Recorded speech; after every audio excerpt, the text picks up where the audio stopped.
Hello again, everyone. Welcome back to another episode of Final Fantasy Brave Exvius. My name is Mars, and I have an announcement to make. If the slide will click. Okay, we have a Discord channel. Discord link below. I know some people have asked for this. This gives you an opportunity to interact with me and other people. Share your friend code. Share your strategy. Share whatever. Hook up, play some video games. Whatever you want to do, the Discord is available for you. Link is below and you are invited. So go ahead and click that, join up on the Discord, and I'll see you there. So, back to the video at hand. This is the complete guide for Adam Jensen. And now, people who know me at this point know that anytime I see a unit that is getting kind of trashed on a little bit, or that people don't really care for so much, or for whatever reason are being undersold, I love them, because there's always some sort of latent usefulness to them that attracts me to them. So first things first, about Deus Ex a little bit. It's an action-adventure sort of game set in a sci-fi futuristic world where cybernetic human beings and normal human beings have to kind of learn to interact, to get along and live alongside one another. Adam Jensen is one augmented human being who didn't ask for his augmentations. I never asked for this. And yeah, he's basically he's amazing. his suit gives him all sorts of, his augmentations give him all sorts of incredible powers, and it's great. The gameplay is a lot of fun. I loved Human Revolution. I really recommend that game. Mankind Divided is also very good. I think a lot of people don't like it as much as Human Revolution, but they're both a ton of fun. I love them. Jensen's a very cool character. Playing as Jensen is a lot of fun, so him arriving in Brave Exvius was an awesome surprise for me. I really like his sprite, I like his character, I like his game, so it's all good for me. All 10s for me, so anyways, let's take a look at what he does in Brave Exvius. So the first thing that we'll look at are his passive abilities. These aren't the most interesting. He gets innate dual wield, and he gets standard 10% MP refresh, and he has poison, disease, and blind immunity, which is nice. Not the most amazing, but they're good. The most notable thing, stat-wise, in terms of just his 6 basic stats, his HP is pretty good, his defense is okay, and his attack is bonkers.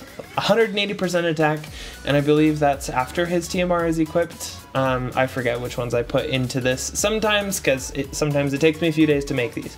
So, 180% attack right out of the gate. That's before other materials or equipment, so pretty amazing. And his base attack stat is one of the highest in the game, so you add his percentage modifiers on top of that, and he can reach pretty ludicrous levels of power.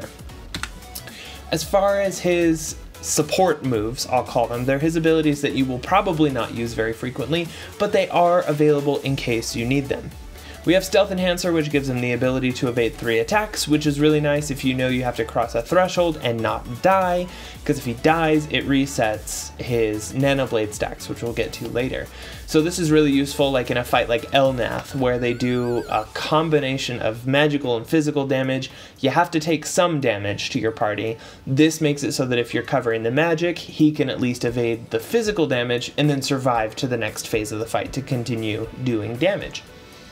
Wallbreaker is a 60% defense buff to one enemy, which is very nice to have that attached to a damage unit, especially because he's physical damage, so this is great. Oftentimes you'll bring a dedicated breaker or somebody who will do breaking for you anyways, but if that's not the case, this is great. He brings it himself.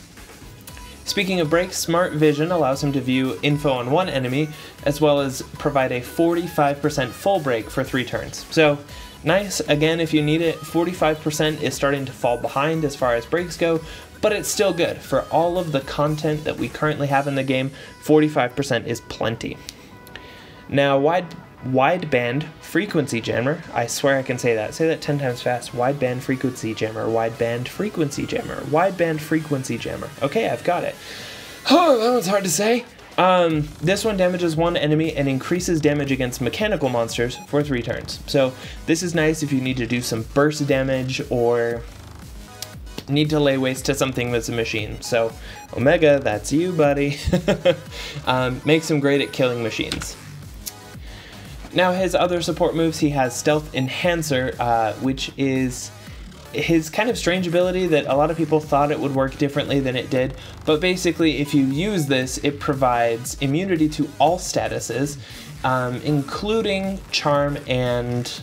is it just charm? Yeah, including stop as well. That's a whole wall of text. So he cannot be broken with this buff, and he cannot be ailmented in any way. So he can't be hit with blind, paralyzed, charm, or stop. I believe the only ailment he would still be susceptible to is berserk, but that's, you know, that's pretty freaking rare. His other useful ability is Titan, which grants him an HP barrier of 3,500 HP for 3 turns.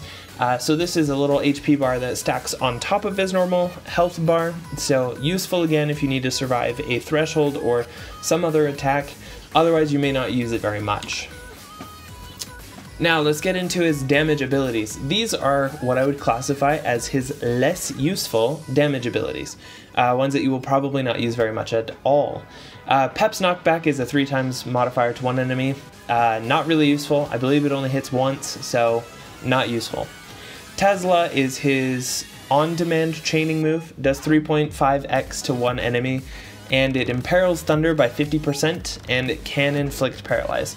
This one's kind of a bummer of a chaining move because if you dual wield it, the chain will break in the middle, so you can't really do much perfect chaining or long chaining. It's only 6 hits, so as far as chaining moves go, it's not especially good. The only situation where I personally would see use for this is just to apply the Thunder Imperil, which is useful. Quicksilver Reflex Booster is a instant kill ability with a 50% chance, or it deals 3x damage to one enemy. This could be useful in the arena if it was ever permitted. Otherwise, most things are immune to instant death, and you're probably never going to use this. Now, the ability that I love the most is Nano Blade, and this ability is amazing because it's basically the physical damage version of Emperor or CG Sakura's stacking abilities that they use and build over time.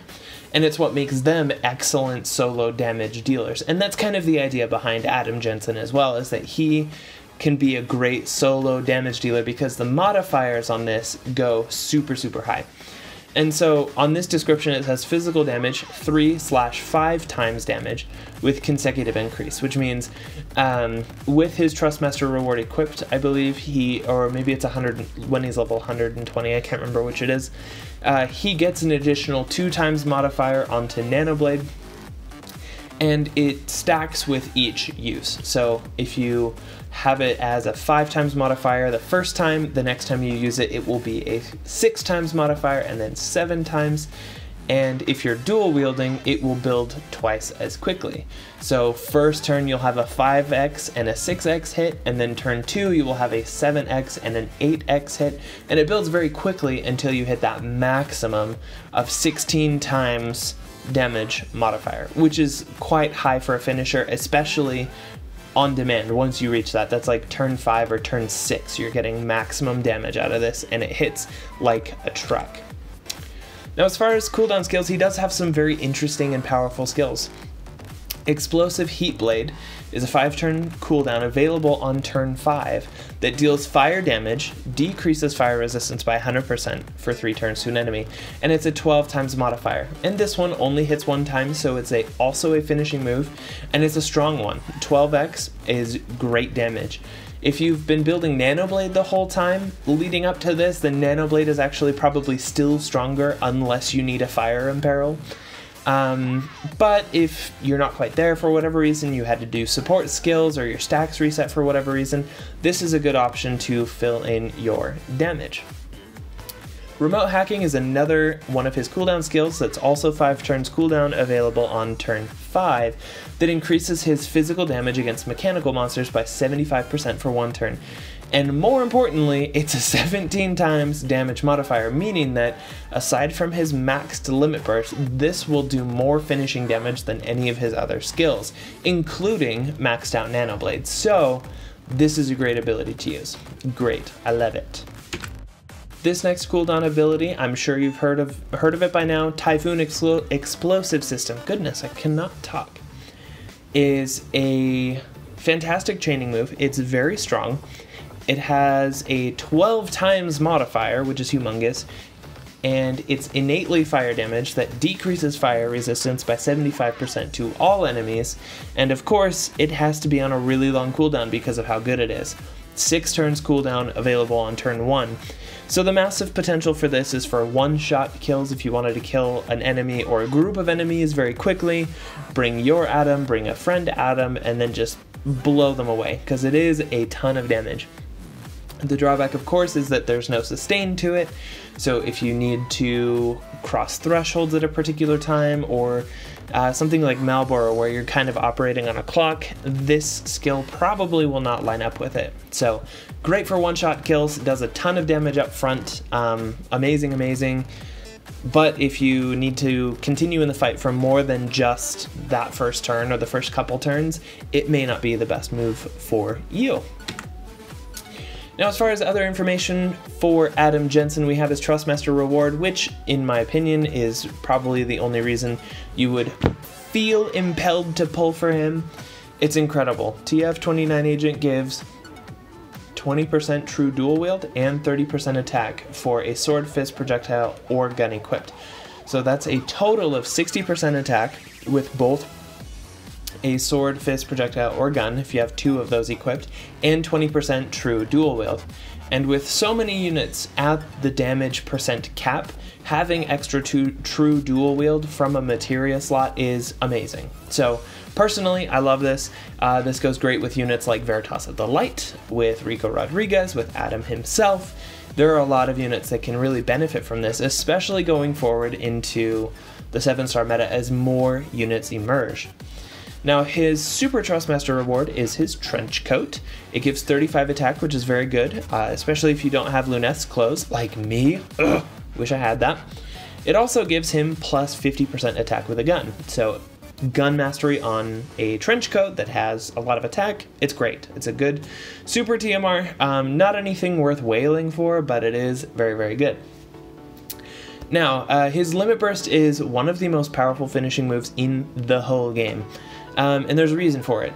Number 1, it is a 20.8 times modifier when it's fully maxed out, which is humongous, and it imperils lightning resistance by 100%. So if you use someone like Frank Pritchard or Desh to imbue him with thunder and give him something like fixed dice, he can hit ridiculous amounts of damage with this. I think other YouTubers have demonstrated that against the dummy you can hit over 1 billion damage capping a chain. So yeah, anybody who's been saying Jensen is bad obviously has their head up in their you-know-wheres, because all you have to do is look at that and see that that can do a ton of damage. Now, as far as equipment selection goes, he's got a good spread of daggers, swords, throwing weapons, guns, flails, and fists, which gives you just about everything you need. He can also equip shields if you ever decided you wanted to, which you will probably not ever do that. Hats, helmets, clothes, and light armor, so that's good. Yeah, nothing too amazing there. Now, as far as using Adam Jensen, I think this is the most important thing that most people miss out on, is how to actually properly use him for damage dealing. I have preferred to use him as a solo damage dealer because he just hits so hard. His strength is not in doing damage up front unless you're chaining Typhoon. What you would take Jensen for is a fight where you really need 4 or 5 support, tank, and healer slots to keep your team alive, and you really just want one dedicated damage dealer who can apply constant damage to the boss. That's where he really shines, and that's because he has to build up his nanoblade stacks. So, the way to get the most damage out of Jensen, with some exceptions, is to follow this priority flow chart that I spent 30 seconds making on a Google presentation. So his most damaging skill when maxed out is his Limit Burst. If his Limit Burst is not maxed out, it's going to do less damage than remote hacking. So always use his Limit Burst first if you have that available for finishing. It will do more damage than Nano Blade, remote hacking, or explosive heat blade. It's his best move. Now, remote hacking is your next priority move, where if you don't have your Limit Burst up, but you do have remote hacking available, use it. It does more damage than any of his other skills, shy of his Limit Burst. And now the next note is going to come for Explosive Heat Blade and Nano Blade. Explosive Heat Blade will do more damage than Nano Blade up until you've built Nano Blade to the 12 times modifier, which should take roughly 3 or 4 turns, probably about 4 turns. By turn 4, if you've been doing nothing but Nano Blade will do more damage than Explosive Heat Blade. So the only reason at that point you would want to use Explosive Heat Blade is to apply the Fire Imperil. So kind of up to you at that point. If Nano Blade is at less than 4 turns of stacks, if it's under that 12 times modifier, then go for Explosive Heat Blade. But otherwise, choose Nano Blade. So as far as building Adam Jensen, there are a number of ways that you can go about it. One of the most popular for the flashy numbers and the huge damage is to give him a fixed dice true double hand build. And as much as I personally hate fixed dice, and I will probably never use this build, it undeniably does a ridiculous amount of damage, especially if you combine his 100% Thunder Imperil on his Limit Burst with a Thunder Imperil from someone like Frank Pritchard or Dash. It's ridiculous damage. It's so much damage. So great if you plan on LB spamming him. If you have somebody like 4-star Bartz, who is just constantly entrusting Limit Burst to Adam Jensen, he can do a silly amount of damage each and every turn. Especially if he's got that external imbue and he's got the Imperil up. He'll just do silly damage every single turn. So it's great. If fixed dice is your thing and you want that, cool. I will say that the major drawback of fixed dice is that if you are using Nano Blade, it will take you twice as many turns to reach maximum potency. However, if you're using fixed dice, you are probably also not using Nano Blade, which is totally fine. Totally great way to play him. Fixed dice and we're not friends. Now, the build that I tend to prefer is something that includes an elemental weapon and makes use of his dual wield, because you will notice that with, let's see, how many super TMRs do we have here? We have 3 super TMRs, so yes, this is like your best in slot for an electric dual wield build. He can reach very high attack numbers with high amounts of true dual wield, so extremely impressive. For a dual wield unit to break 2000 attack is huge. And it should be able to go even higher once we get that increase to the percent attack or percent stat cap. But for now, I mean, over 2000 attack is amazing if you're able to build that, especially with an elemental weapon that he is able to imperil. It does a ton of damage. Like, there's nothing in the game that can survive this amount of damage. So very worth going for a dual wield build if that's what you're going for. His kit plays very well nicely with it, especially if you're doing a Nano Blade sort of strategy behind it, where you want to kill the enemy slowly but surely and you need him as that solo damage dealer. Go for a dual wield build like this one. Exploit elemental weaknesses or imperils and just tear them apart, because the damage is fantastic. Now, a lot of people are concerned because they will see like these best in slot builds and say, oh shoot, you know, this unit is way above my pay grade, like I can't afford a build like that. The good news with Jensen is that with 0 super TMRs and 0 5-star base TMRs aside from his own, he only loses 100 attack versus his dual wield best in slot. And I will add as a note, like the best in slot that we just looked at previously with dual wield, you can get higher attack values, but you don't get the elemental damage. So that's the whole reason that, you know, his attack could be higher. You can break 2100 attack if you use 2 lightning super TMRs or whatever. But this is for the practical most amount of damage, and that's where you use a thunder weapon. You use the imperil on his limit burst or on... No, his limit burst, I think that's the only place you get it from. And you dual wield, and goodness, I cannot talk. Igaion Arm is great, and then the rest of these Trust Masters, aside from his own, are 4-star base units. And he still hits over 1900 attack. So, let's compare again. Super TMRs included, we've got 2041 on attack, and we have no super TMRs, and all we've lost is 100 attack, making him extremely budget friendly, especially with solo damage rolls, which I will add are very commonly used for people who are trying to scrape together a team to make it work. My first and many subsequent Sheraton clears or other clears are with solo damage dealers like Emperor or CG Sakura, just because it gives your team so much more flexibility with support, tanks, healing. It's a great role to have. And so for many players, having a unit like this that can do a ton of damage builds very easily and can fit with almost any team against any opponent. I mean, what more can you ask for out of a unit? So, as far as the verdict of whether or not you should pull, that I can't make a definitive statement on that, because whether or not you should pull depends on what matters most to you about the game. You know, do you care about spending resources or saving resources for the next meta unit, or do you care a ton about Jensen's TMR because it is so good for dual wield users? I mean, there are so many factors to consider. I pulled because I really like Deus Ex. I like Adam Jensen. I love solo damage dealers. And the other 5-star base unit on the banner is really, really good, Victor Marchenko. So either way, you're a winner if you do the step up banner, because you get a good unit that has a good TMR, whether it's Jensen or Victor. And they're both very, very good units. I know that Jensen is often undersold, he's underappreciated. Absolutely fine. You know, people can play the game exactly how they want. They can think what they want about these units. Honestly, I should have this as my motto. Final Fantasy Brave Exvius is not that hard. It's not that hard.